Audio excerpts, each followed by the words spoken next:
हाय दोस्तों, मानवी career institute के ऑनलाइन क्लास में फिर से आपका स्वागत है। मैं आज आपके लिए लेके आया हूँ डीटीएस यानी प्रीवियस ईयर एग्जाम में पूछे गए अति महत्वपूर्ण प्रश्न यानी विगत भर्ती में पूछे गए अति महत्वपूर्ण प्रश्न।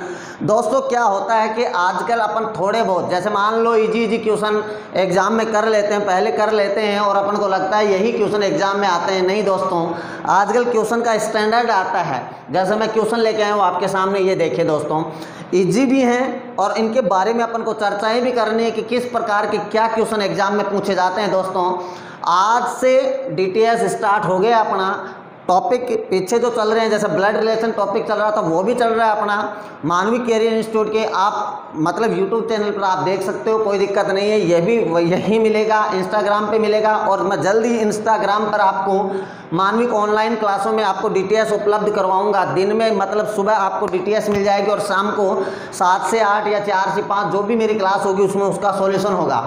तो दोस्तों अब अपन बात करते हैं विगत भर्ती में पूछे गए अति महत्वपूर्ण प्रश्न जिनकी बात करते हैं। जैसे यहाँ लिखा हुआ है, निम्न प्रश्नों में विमेल शब्द छांटिए, यानी कि अलग शब्द कौन सा है दोस्तों। तो यहाँ देखिए वीडियो कैसेट समानुपात, देखिए पहले वीडियो फिर अनुपात फिर कैसेट फिर समानुपात, फिर लिखा हुआ है कंप्यूटर, फिर यहाँ लिखे हुए आपके पास ऑप्शन फाइल है, फ्लॉपी है, बिट है और एडिट है। तो दोस्तों देखिए इनमें होता क्या है, इनमें अपन को समानता बतानी है कि सम्मान कैसे हैं। वीडियो एक डेटा है, वीडियो क्या है, एक डेटा है और उस डेटा को किस में सेव किया जाता है दोस्तों, कैसेट में सेव किया जाता है। वीडियो एक डेटा है और उस डेटा को किस में सेव किया जाता है, कैसेट में सेव किया जाता है। उसी प्रकार कंप्यूटर के जो डेटा होते हैं, उसी प्रकार जो कंप्यूटर के डेटा होते हैं उनको किस में सेव किया जाता है। तो आप कहोगे, कोई बोलेगा फाइल में, कोई बोलेगा फ्लॉपी में, कोई बोलेगा बिट में, कोई बोलेगा एडिटिंग में। 20 सेकंड दूंगा आगे वाले क्वेश्चन से मैं आपको और आप आंसर निकाल के बताना है उनका। यानी कि वीडियो एक डेटा है, उसको सेव किस में किया जाता है, कैसेट में। और कंप्यूटर में जो डेटा होते हैं, कंप्यूटर में जो डेटा होते हैं उनको सेव किस में किया जाता है दोस्तों, फ्लॉपी में सेव किया जाता है। जैसे मैं बात करूं फाइल की, अगर मैं फाइल की बात करूं, कोई भी डॉक्यूमेंट्स इत्यादि जो कंप्यूटर में हैं, कोई भी डॉक्यूमेंट्स जो कंप्यूटर में हैं, उस कंप्यूटर में जिसको जहां अपन सेव करते हैं उस सेव करने वाली जगह को अपन क्या बोलते हैं, फाइल। जैसे अपन बना लेते हैं फाइल, ऑडियो की फाइल अलग है, वीडियो की फाइल अलग है, अपने डॉक्यूमेंट्स हैं उनकी फाइल अलग अलग बना रखी है। तो दोस्तों मेरी बात ये समझ में आई होगी। इसके बाद अपन बात करते हैं बिट की। तो बिट क्या है, डाटा की सबसे छोटी इकाई है दोस्तों। डाटा की क्या है, सबसे छोटी इकाई को क्या बोला जाता है, बिट बोला जाता है दोस्तों। क्या बोला जाता है, बिट बोला जाता है। मेरी बात ध्यान से सुनिए दोस्तों, समझ में आएगा। मैं वापस रिपीट कर रहा हूं, वीडियो जो एक डाटा है उस डाटा को किस में सेव किया जाता है, कैसेट में सेव किया जाता है। कंप्यूटर में जो डाटा होते हैं उनको सेव किस में किया जाता है, फ्लॉपी में सेव किया जाता है। धांसू क्वेश्चन है दोस्तों, याद रखना इस मेरी बात को। इसके बाद मैंने फाइल बताया आपको। फाइल में क्या होता है, कोई भी जो कंप्यूटर में जो भी मान लीजिए फाइल अपन बनाते हैं, ऑडियो की देख लो, वीडियो की देख लो, डॉक्यूमेंट्स की देख लो, यानी कंप्यूटर में जो सेव किया जाता है मैटर, उस सेव करने वाली जगह को क्या बोला जाता है, फाइल बोला जाता है। बिट क्या है, डाटा की सबसे छोटी इकाई को किस नाम से जाना जाता है दोस्तों, बिट के नाम से, एडिट। जैसे मान लो एक फाइल है, क्या है दोस्तों, फाइल है, और फाइल में अगर मान लीजिए कोई डॉक्यूमेंट्स है तो उनमें अगर परिवर्तित करना है, परिवर्तन करना है, कोई गाना उसको परिवर्तन करना है, परिवर्तित करते हैं, उसे क्या बोलते हैं, एडिट बोलते हैं कि मैंने एडिट कर लिया है। तो कोई दिक्कत नहीं है दोस्तों, तो समझ में आया होगी मेरी बात। तो पहले का आंसर क्या हो गया दोस्तों, फ्लॉपी। मुझे पता है 70% लड़के हैं इस क्वेश्चन को गलत करते हैं दोस्तों, 30% लड़के इस क्वेश्चन को सही करेंगे। अगर वीडियो पसंद आया तो इसको लाइक कीजिए, शेयर कीजिए, बेल आइकन की घंटी को दबाइए दोस्तों। आगे वाले क्वेश्चन की चर्चा करते हैं। इसका आंसर क्या होगा दोस्तों, जल्दी बताइए, जल्दी से बताइए दोस्तों, आपका आंसर क्या आया है। सोचिए, विचार कीजिए दोस्तों, घबराने की कोई बात नहीं है क्योंकि मैं आपके सामने खड़ा हूं। जब तक मैं आपके सामने खड़ा हूं कोई दिक्कत नहीं आएगी दोस्तों। तो देखिए यहाँ ग्लूकोमीटर, ग्लूकोमीटर, रक्त शर्करा, नाड़ी मापी, यहाँ लिखा हुआ भूकंप, रक्तचाप, वायुमंडलीय दाब, गुरुत्व है। तो ध्यान से सुनिए दोस्तों, ग्लूकोमीटर से क्या होता है, रक्त शर्करा मापी जाती है। ग्लूकोमीटर से क्या होता है, रक्त शर्करा मापी जाती है। नाड़ी मापी, या इसको मैं बोल सकता हूँ स्पिग्योमेनोमीटर, सॉरी हाँ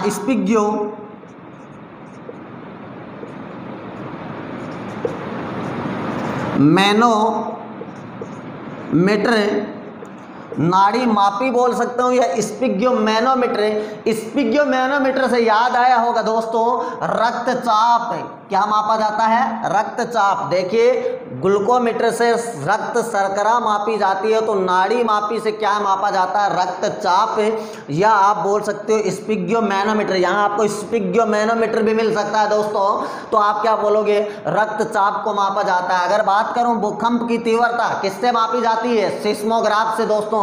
किससे मापी जाती है, सिस्मोग्राफ। याद रखना, सिस्मोग्राफ से भूकंप की तीव्रता व मूल स्थान को मापा जाता है दोस्तों। आगे बात करते हैं वायुमंडलीय दाब। वायुमंडलीय दाब को किससे मापा जाता है, बैरोमीटर से मापा जाता है दोस्तों। किससे मापा जाता है, बैरोमीटर। आगे लिखा हुआ गुरुत्व है, गुरुत्व का पता नहीं है दोस्तों, लेकिन आप साइंस के जो टीचर हैं उनको आप पूछ सकते हो कि बैरो मतलब सर वायुमंडलीय दाब को तो बैरोमीटर से मापा जाता है, भूकंप की तीव्रता तो सिस्मोग्राफ से मापा जाता है, रक्तचाप को स्पिग्योमेनोमीटर से, तो गुरुत्व को किससे मापा जाता है। अगला जवाब देगा दोस्तों, अगर टैलेंटेड इंसान है तो अपने आप जवाब देगा कि गुरुत्वाकर्षण। यहाँ आपको गुरुत्वाकर्षण भी मिल सकता है, विशिष्ट गुरुत्वाकर्षण भी मिल सकता है दोस्तों, विशिष्ट गुरुत्वाकर्षण या गुरुत्वाकर्षण। आप आराम से कमेंट में लिखिए कि विशिष्ट गुरुत्वाकर्षण को किससे मापा जाता है, ये सोच लीजिए। मैं आपको क्वेश्चन पूछ रहा हूँ दोस्तों। आगे वाले क्वेश्चन की चर्चा करते हैं दोस्तों। व्यवहार, मनोविज्ञान, पादप, ऑप्शन में लिखे हुए हैं पादप, वनस्पति विज्ञान, प्राणी विज्ञान, शारीरिक क्रिया विज्ञान। दादा कोई दिक्कत नहीं है, बहुत धांसू क्वेश्चन है। अब व्यवहार है मनोविज्ञान। अब आप सोच रहे होंगे दोस्तों, जवाब दीजिए इसका आंसर क्या आएगा। सोचिए, अपने मन में विचार कर लीजिए कि हाँ सर इसका आंसर ये आएगा। तो व्यवहार क्या है, मनोविज्ञान। तो देखिए मनोविज्ञान क्या है दोस्तों, अपन जब अधिगम पढ़ते हैं मनोविज्ञान में, क्या पढ़ते हैं, अधिगम।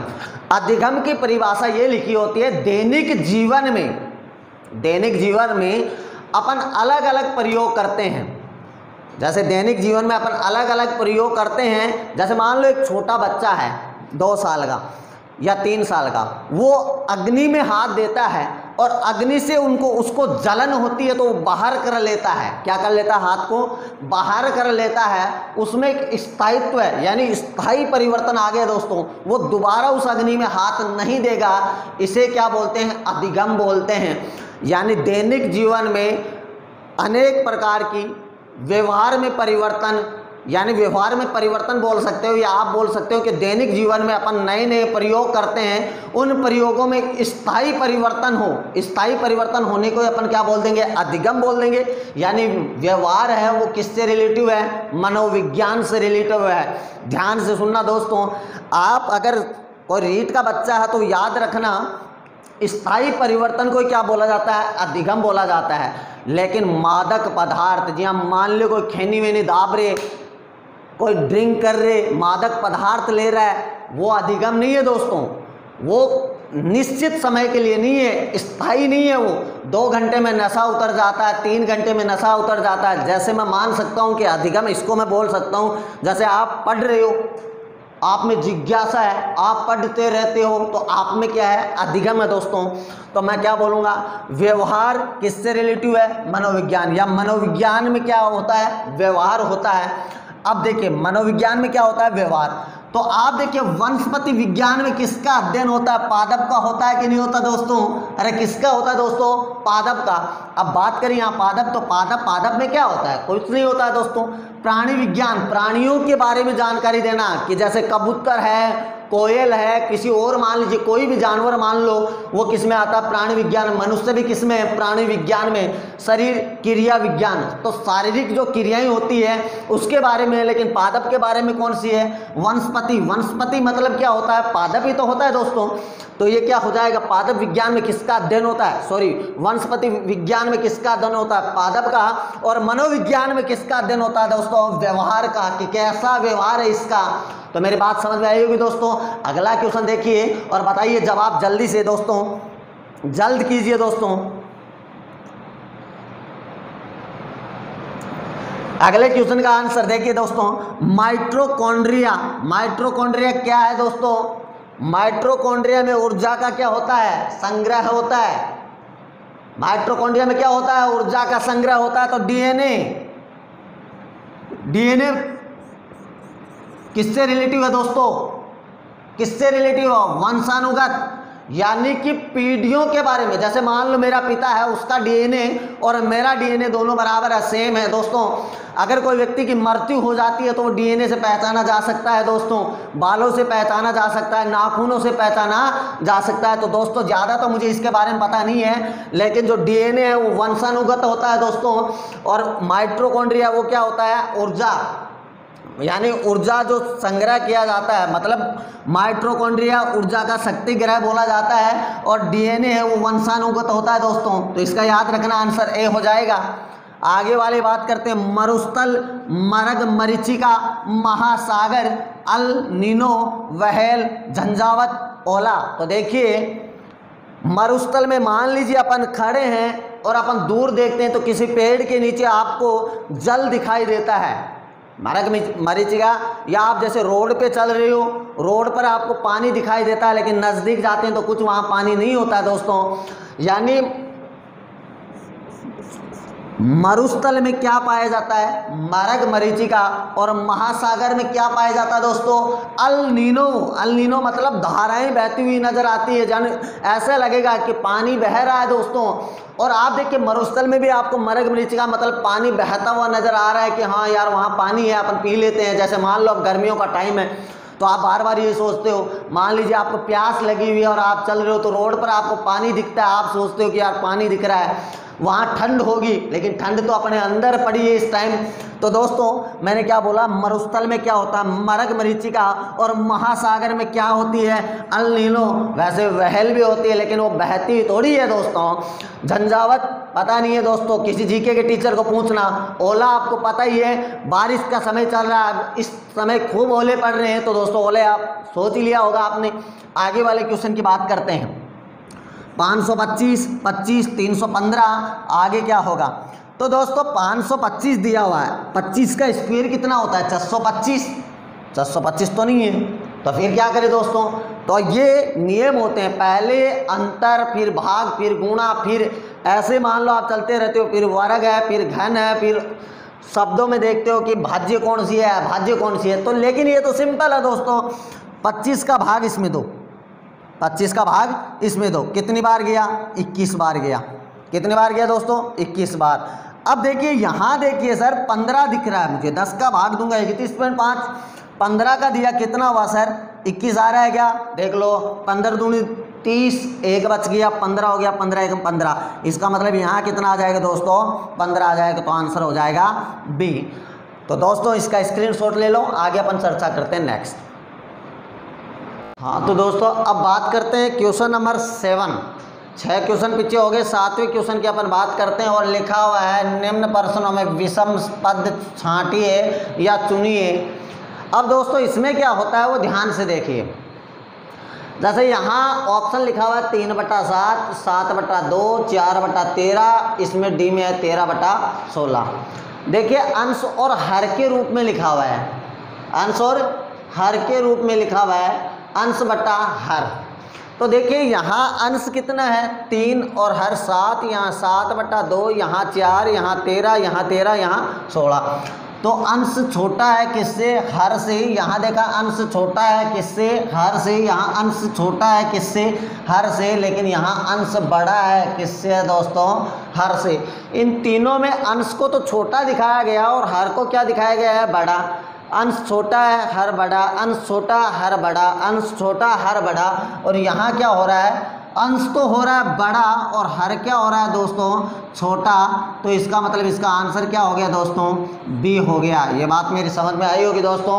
अगला क्वेश्चन आपके लिए दोस्तों, सोचिए क्या आंसर होगा, जल्दी बताइए दोस्तों, सोचिए दोस्तों, जल्दी बताइए। यहाँ लिखा हुआ समुद्री, यहाँ लिखा हुआ महासागर, नौवहन, यहाँ समुद्र। देखिए समुद्री, महासागर और समुद्र ये क्या है? संबंध पद हैं। जैसे इन तीनों में क्या है? पानी है।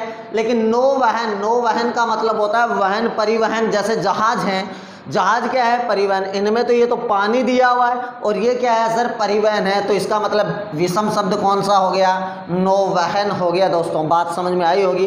अगला शब्द का आंसर बताइए, अगले क्वेश्चन का आंसर क्या होगा दोस्तों? जल्दी सोचिए। जब भी इस प्रकार के आप क्वेश्चन करो दोस्तों तो नंबरिंग किया करो। नंबरिंग करते क्या होता है, क्वेश्चन अपना जल्दी हो जाता है और देखते अपन को आंसर बता सकते हैं। जैसे Z 26 है, Y 25 है, X 24 है। तो देखिए एक एक कम हो रहा है दोस्तों। यहाँ F 6, E 5, D हो रहा है 4, तो एक एक कम हो रहा है 6 से 5, 5 से 4। यहाँ देखा N 14, M 13, L 12, एक एक कम हो रहा है दोस्तों। तीनों में क्या हुआ? एक एक कम हुआ। आगे वाले में देखते हैं G7, H8, I 9। तो देखिए ये तो क्या दिए हुए हैं? अवरोही क्रम में दिए हुए हैं, बढ़ते से घटते क्रम में। अवरोही है 26, 25, 24, 6, 5, 4, 14, 13, 12, घटता हुआ क्रम है। लेकिन यहाँ देखिए बढ़ता हुआ क्रम दिख रहा है दोस्तों, 7 से 8, 8 से 9। या ऐसे देख लो, पहले में क्या हुआ? एकम फिर एकम, यहाँ देखा एकम फिर एकम, यहाँ देखा दोस्तों एकम फिर एकम, यहाँ देखा एक जोड़ रहा है फिर एक जोड़ रहा है। इसका मतलब विषम शब्द कौन सा हो गया दादा? डी ऑप्शन हो गया। मेरी बात समझ में आ रही होगी। अगर नहीं आई तो कोई दिक्कत नहीं, दोबारा पूछ सकते हो कमेंट में लिख कर दोस्तों। आगे देखिए, यहाँ भी आपको पहला काम क्या करना है? नंबरिंग करना है। तो अक्स कितना? 24, Z 26, Y 25, फिर यहाँ M 13, O 15, N 14, P 16, R 18, Q 17, E 5, A 1, C 3। तो दोस्तों देखिए पहले दो जोड़ा फिर एकम, पहले दो जोड़ा फिर एकम, पहले दो जोड़ा फिर एकम। यहाँ देखिए दोस्तों पहले कम कर रहा है फिर जोड़ रहा है। इसका मतलब आंसर क्या हो गया अपना? डी हो गया। दोबारा देखिए, पहले दो जोड़ा फिर एक कम कर रहा है। दो जोड़ा 26, 26 में से एक कम किया 25, 13 में दो जोड़ा 15, 15 में एक कम किया 14, 16 में दो जोड़ा 18, 18 में एक कम किया 17, 5 में से 4 कम कर रहा है दोस्तों। इनमें तो पहले जोड़ रहा है फिर इसमें क्या कर रहा है? पहले कम कर रहा है। इसका मतलब विषम शब्द कौन सा हो गया दोस्तों? डी हो गया। आगे वाले क्वेश्चन की अपन बात करते हैं दोस्तों। आंसर क्या होगा जल्दी बताइए। अब देखिए, देखते हैं आपके दिमाग में चल रहा होगा या तो अंतर से होगा या योग से होगा या गुणा से होगा। तो देखिए अंतर किया तो 4 का आ रहा है, यहाँ 16 का आ रहा है, वहाँ कुछ अलग आ रहा है और वहाँ कुछ अलग हो रहा है। इसका मतलब अंतर से तो नहीं, जोड़ से करोगे तो भी अलग अलग दिख रहा है। फिर आप देखिए सर इनको मैं गुणा करता हूँ तो इसको मैंने 5 से गुणा किया, कितना हुआ? 5। इसको मैंने 5 से गुणा किया तो 4 को 5 से गुणा कर रहा हूँ, कितना आया? 20। इसको मैं 5 से गुणा कर रहा हूँ, 25 आ रहा है क्या? नहीं आ रहा। इसको मैं 5 से गुणा कर रहा हूँ, कितना आया दोस्तों? 35। लेकिन इसको किससे गुणा कर दिया इसने? 13 से गुणा कर दिया। पहले को 5 से, दूसरे को 5 से और डी ऑप्शन को भी किससे कर रहा है? 5 से गुणा। लेकिन यहाँ किससे गुणा कर दिया दोस्तों? इसने 13 से गुणा कर दिया। इसका मतलब आंसर क्या हो गया इसका? सी हो गया दोस्तों। आगे वाले क्वेश्चन की अपन चर्चा करते हैं दोस्तों। ये क्या दिया हुआ है तो अपन देखते हैं, गुणा से भी नहीं हो रहा। देख लो आप, 10 को मैं किस संख्या से गुणा करूँ कि 46 आ जाए? तो आप बोलोगे सर 4.6 से गुणा कर दो। फिर इसको किससे गुणा करूँ कि यह आ जाए? तो आप कहोगे सर पता नहीं। फिर आप देखोगे कुछ अंतर देखोगे तो अंतर देखिए दोस्तों, अपन देखते हैं यहाँ कितने का अंतर आ रहा है? 36 का आ रहा है। यहाँ कितने का अंतर आ रहा है दोस्तों? तो यहाँ आप कह रहे हो सर 9 का आ रहा है। यहाँ आप कितने का अंतर आ रहा है? यहाँ 18 का आ रहा है। 38 में से 20 गया, 18 बच गया। यहाँ देखा तो दोस्तों कितने का अंतर आ रहा है? 79। 91 में से 12 निकालो, कितना बचता है? 79 बचता है कि नहीं बचता दोस्तों? फिर आपने देखा कि दोस्तों यहाँ अपन देखते हैं आगे क्या होगा। तो मुझे कुछ अलग दिख रहा है। क्या दिख रहा है? ये 9 से भाज्य है, ये भी 9 से भाज्य, ये भी 9 से, ये भाज्य संख्या नहीं है। यानी 79 क्या एक है? भाज्य संख्या है दोस्तों। बाकी ये तीनों क्या है? भाज्य संख्याओं का अंतर है। या आप देख लो इनमें सब में 3 का भाग जा रहा है दोस्तों, लेकिन इसमें 3 का भाग नहीं जा रहा है। इसका मतलब आंसर क्या हो गया दोस्तों? अपना डी हो गया। जल्दी से इसका स्क्रीनशॉट ले लो दोस्तों, इसके बाद अपन बात करते हैं आगे। हाँ तो देखिए दोस्तों, क्वेश्चन नंबर 13 की अब चर्चा करते हैं। यहाँ दिया हुआ है 6, 0, फिर 6, फिर 24, फिर 60, फिर प्रश्नवाचक चिन्ह, फिर 210। तो यहाँ क्या करें दोस्तों? तो यहाँ देखेंगे तो अपन क्या करते हैं दोस्तों? पहले अपन अंतर देखते हैं, योग देखते हैं, फिर अपन गुणा करते हैं, फिर वर्ग संख्या देखते हैं, फिर घन संख्या देखते हैं। इतने में अपना आंसर आ जाता है। तो दोस्तों शुरुआत करते हैं इस क्वेश्चन की, और शुरुआत में क्या आंसर आएगा वो ध्यान से देखिए। पहले देखा यहाँ अंतर कितने का है? 6 का। फिर आगे देखा कितने का अंतर है? तो आप कहोगे सर 18 का। फिर आगे देखा तो अंतर कितने का? 36 का। फिर अपन ऑप्शन रख के देखेंगे दोस्तों कि ऑप्शन यहाँ मैं 117 रखता हूँ तो कितना आ रहा है? तो 117 में से अगर मैं 60 को निकालता हूं तो कितना बच गया दोस्तों? तो आप बोलोगे सर निकाल लो, 117 लिखा, यहाँ 60 लिखा, नीचे बच गया 7, कितना बच गया? 57। तो यहाँ अंतर आ रहा है 57 का। फिर आगे मैं कहता हूँ 210 में से 117 को घटाओ, तो 210 में से 117 को घटा लो दोस्तों, 3 बच गया, यहाँ 0, यहाँ 10, 10 में से 1 गया, कितना हुआ? 9, फिर कितना? 0। तो यहाँ 1 बच रहा है, 1 माइनस 1 कितना हुआ? 0, तो 93। तो मैंने यहाँ लिखा 93। अब यहाँ अंतर देखता हूँ तो कितने का आ रहा है? पहले देखा दोस्तों 12 का आ रहा है, फिर देखा दोस्तों कितने का? 18 का आ रहा है, फिर यहाँ अंतर कितने का है? तो आप बोलोगे सर 1, भाई 7 में से 6 गया, 1 बच गया, 5 में से 3 जाएगा 2, तो आप कहोगे सर 21 का। फिर यहाँ देखता हूँ तो कितना बच गया? तो 13 में से 7 गया, 6 बच गया, यहाँ 8 हो गया, 8 में से 5 गया 3। तो ये देखा अपन ने, पहले 12, फिर 18, फिर 21, फिर 36। फिर मैंने देखा कि सर ये तो अंतर हो ही नहीं सकता। अगर अंतर देखा अपन ने इतने का आ रहा, तो क्या पता अंतर का भी अंतर हो सकता है। तो इन दोनों का अंतर के कितने का आ रहा है दोस्तों? 6 का। फिर देखा दोस्तों कितने का आ रहा है? 3 का। फिर यहाँ आगे देखा तो कुछ अलग आ रहा है, तो इसका मतलब ये तो नहीं हो सकता दोस्तों। फिर यहाँ मैं ऑप्शन में कुछ और रखता हूँ। ऑप्शन में अब क्या रखूँ? यहाँ 119 रखूँ। 119 रखा तो कितना हो गया दोस्तों? पहले अपन ने 117 रखा, अब रख रहा हूँ 119। तो यहाँ 9 और 5 कितना हो गया? 59, मतलब 9 बच गया। फिर 11 में से 6 गया, कितना बच गया? 5। अब यहाँ अंतर देखता हूँ तो कितने का मिल रहा है दोस्तों? 3 का मिल रहा है। यहाँ देखा तो कितने का? 23 का। तो पहले 6 का, अब कितने का मिल रहा है दोस्तों? तो आप कहोगे सर 5 का मिल रहा है। तो आगे अपन को कितने का मिलना चाहिए? फिर 4 का। तो दोस्तों फिर आगे मैं 210 में से 119 को घटाता हूँ। तो 210 में से 119 को घटाओ दोस्तों, कितना बच रहा है? तो आप कहोगे सर यहाँ 1 बच रहा है, यहाँ कितना? 9 हो गया, यहाँ कुछ नहीं बच रहा, तो 91। तो यहाँ अंतर आ रहा है दोस्तों 91 का। तो आप देखोगे दोस्तों यहाँ अंतर 91 का आ रहा है, तो इन दोनों में अंतर कितने का हुआ? तो आप कहोगे सर कितना हुआ? 2, यहाँ बच गया 8, 8 में से 5 गया, कितना बच गया? 3, 32 का। तो यहाँ अंतर देखिए दोस्तों कितने का आ रहा है? तो 23 में से 32, 32 में से 23 को घटाऊँ, कितना आ रहा है दोस्तों? तो आप कहोगे सर 9 आ रहा है। तो ये भी आंसर नहीं हो रहा है। पहले 6 का, फिर 5 का, तो 4 का अंतर आना चाहिए, तो ये भी इम्पॉसिबल है दोस्तों। तो आगे वाला ऑप्शन रखिए आप। तो आगे कितना है दोस्तों? 120। 120 यहाँ रखता हूँ तो कितना हुआ? 60। फिर आगे 210 में से 120 को घटाऊँ तो कितना बच गया? 90। तो आप बोलोगे सर ये देखते हैं। तो यहाँ इन दोनों में अंतर कितने का आया दोस्तों? पहले हुआ 12, फिर 18। यहाँ देखिए दोस्तों 60 में से 36 को घटाऊँ, कितना बच गया? तो आप कहोगे सर 24 बच गया। इसमें से अंतर किया कितने का आया दोस्तों? तो आप कहोगे सर 30 का आया। तो यहाँ अंतर 6 का, फिर यहाँ भी अंतर 6 का, फिर यहाँ भी अंतर 6 का। इसका मतलब यहाँ ऑप्शन में यहाँ कितना होगा? 120 होगा। पहले अंतर किया 6, फिर अंतर किया कितने का? 18 का, फिर अंतर किया दोस्तों कितने का? 36 का, फिर अंतर किया दोस्तों कितने का हुआ? 60 का, फिर अंतर किया दोस्तों कितने का हुआ? 90 का। फिर मैं अंतर का अंतर करता हूँ तो कितना हुआ? 12, फिर यहाँ 24, फिर यहाँ कितना हुआ दोस्तों? सॉरी 18, फिर यहाँ देखा 24, फिर यहाँ देखा 30, फिर देखिए 6 जुड़ा 6 जुड़ा 6 जुड़ा। इसका मतलब इसका आंसर कितना हो जाएगा? 120 हो जाएगा दोस्तों। अब आगे देखिए दोस्तों, अगले क्वेश्चन की अपन बात करते हैं। 49, 81, 64, 4, 49, 9, 25, 16, 36, 10। यहाँ क्या होगा? यहाँ 11 दिया हुआ है। तो आपको ऊपर वाली संख्याएं सारी वर्ग संख्याएं दिख रही है, देखते हैं आपको पता चल रहा है दोस्तों। तो ये 7 का स्क्वायर है, ये 2 का, ये 5 का। तो 10 कैसे आए? तो मैं कहूँ 7 और 2 9, 9 और 5 कितना होता है? ये तो ज़्यादा हो गया। तो मैं कहता हूँ कि 7 में से 2 गया, कितना बच गया? 5। 5 में 5 जोड़ा कितना हुआ? 10। यानी कि 7 में से 2 को कम करो और 5 को जोड़ दो, कितना आ गया? 10। इसको भी देखते हैं दोस्तों आता है कि नहीं आता। ये हुआ 9, ये कितना हुआ? 7, ये कितना हुआ? 4। तो 9 में से 7 को घटाए, आगे वाले की बात करते हैं, ये तो अपन को देखना ही है।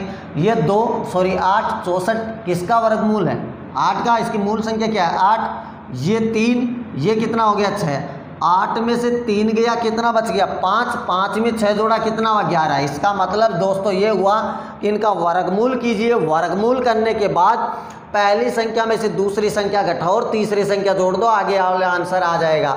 9 में से 7 को घटाया, कितना बचा 2, 2 में 4 जोड़ा, कितना हुआ दादा 6, तो इसका आंसर कितना हो गया 6, तो आंसर ए हो गया दोस्तों।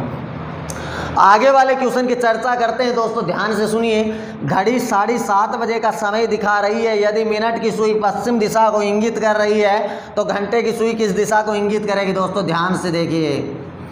ऊपर है 12, नीचे दोस्तों 6, इधर है 3, इधर है दोस्तों 9, ये 1 हो गया, ये 2 हो गया, ये 4, ये 5, ये 7, ये 8, ये हो गया 10 और ये हो गया दोस्तों 11। ऊपर उत्तर, नीचे दक्षिण, अपना दायां हाथ पूर्व में और ये दिशा हो गई पश्चिम। इन दोनों के बीच की दिशा को मैं बोलूँगा उत्तर पूर्व दोस्तों, इन दोनों के बीच की दिशा को दक्षिण पूर्व दोस्तों, इन दोनों के बीच की दिशा को दक्षिण पश्चिम बोलूँगा दोस्तों, और इन दोनों के बीच की दिशा को मैं बोलूँगा उत्तर पश्चिम दोस्तों।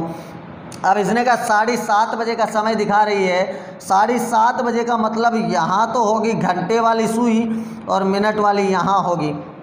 देखिए घंटे वाली सुई कहाँ होगी, यहाँ होगी 7 और 8 के बीच में। मिनट वाली कहाँ होगी 6 के पास। यानी कि इसने कहा 7:30 बजे मिनट की सुई किस दिशा को इंगित कर रही है, पश्चिम दिशा को इंगित कर रही है दोस्तों। मिनट की सुई किस दिशा को इंगित कर रही है, पश्चिम दिशा को। अब देखिए मिनट वाली सुई तो दोस्तों दक्षिण दिशा में, और इसने दक्षिण दिशा को क्या बता दिया, पश्चिम दिशा बता दिया। इसका मतलब ये कितना घूमा, 90 डिग्री घूमा भाई। 45 और 45 कितना हो, 90 डिग्री, तो ये इतना घूमा, पश्चिम दिशा में आ गई मिनट वाली सुई। अब ये इतना घूमा है तो ये पीछे वाले भी इतने इतने घूमेंगे कि नहीं घूमेंगे। तो मैंने कहा सर यहाँ से 90 डिग्री पीछे जाइए, तो 90 डिग्री पीछे गया तो यहाँ आया, इस दिशा को उठा के यहाँ लेके आया तो 90 डिग्री ये घुमा। देखिए ये 45 और 45 कितना हुआ, सॉरी ध्यान से दोबारा देखना है इस क्वेश्चन को, पश्चिम दिशा में, सॉरी ध्यान से देखो। मिनट वाली सुई दक्षिण दिशा में और इसने कौन सी दिशा बताई, पश्चिम दिशा बताई। यानी ये सुई कहाँ आ रही है, यहाँ आ रही है। अरे कौन सी दिशा में आ रही है, पश्चिम दिशा कहाँ आ रही है, दक्षिण में आ रही है। यानी कि मिनट वाली सुई तो पश्चिम दिशा में आ गई। अब घंटे वाली सुई तो यहाँ मैंने 135 डिग्री घुमा दिया, 90 नहीं घुमाया दोस्तों। तो 90 डिग्री घुमाऊंगा तो पीछे जाइए 45 45 90, तो ये यहाँ आएगा कि नहीं आएगा, उत्तर पश्चिम। अब देखिए मिनट वाली सुई तो कौन सी दिशा में आ गई दोस्तों, पश्चिम दिशा में आ गई। कौन सी दिशा में, पश्चिम दिशा में। तो घंटे वाली सुई किस दिशा में आ जाएगी, उत्तर पश्चिम दिशा में। अगर जब मैं दिशा आपको पढ़ाऊंगा, दिशा टॉपिक, तब आपको मैं यहाँ अग्नि कोण, वायु कोण, ईशान कोण और नेत्रीय कोण के बारे में भी चर्चा करूँगा दोस्तों। आगे वाला क्वेश्चन मतलब इसका आंसर क्या हो गया, उत्तर पश्चिम। तो ये आपको समझ में आ गया होगा दोस्तों। अब चर्चा करते हैं अपन, एक क्वेश्चन मैं आपको दे रहा हूँ, जब आप आगे वाला जो पेपर डालूंगा उसमें इसका आंसर होगा, आप निकाल के लेके आना है। घड़ी से एक याद है क्वेश्चन, अच्छा क्वेश्चन है। 7 से 8 बजे के मध्य, 7 से 8 बजे के मध्य घड़ी की दोनों सुइयों के मध्य 5 मिनट का अंतर है, 5 मिनट का अंतर है। कब होगा, यह आपके लिए एक छोटा सा क्वेश्चन है दोस्तों। इसका आंसर आप निकाल के लेके आओगे। अगर मेरा वीडियो आपको पसंद आया है तो दोस्तों शेयर कीजिए। देखिए DTS फर्स्ट है तो थोड़ी सी इसमें हिचकिचाहट हो रही होगी, आपको समझ में कम भी आया होगा, ज़्यादा भी आया होगा, कोई दिक्कत वाली बात नहीं है। नेक्स्ट अपन लेके आएंगे DTS 2 और उसमें भी आपके 15 क्वेश्चन होंगे दोस्तों। लेकिन एक क्वेश्चन वहाँ मैं आपको ये और बताऊंगा दोस्तों, तो इसका आंसर आप निकाल के लेके आना। अगर वीडियो पसंद आए तो लाइक कीजिए, शेयर कीजिए, बेल आइकन की घंटी को दबाइए और ज़्यादा से ज़्यादा शेयर कीजिए दोस्तों, ताकि आगे तक ये वीडियो जा सके। जो घर में जो बैठे हुए इंसान है, जो भटकी हुई जो आत्माएं, उन तक पहुँचे। और 10-15 क्वेश्चनों में से अगर 5 क्वेश्चन भी उनको समझ में आते हैं तो कोई दिक्कत वाली बात नहीं है दोस्तों। जिज्ञासाएं बढ़ाओ, आप जिज्ञासाएं बढ़ाओगे तब आप नौकरी लग पाओगे दोस्तों। बाकी बेस्ट ऑफ लक, आप घर रहिए, सुरक्षित रहिए। बाकी मिलेंगे अपन नेक्स्ट DTS 2 के साथ।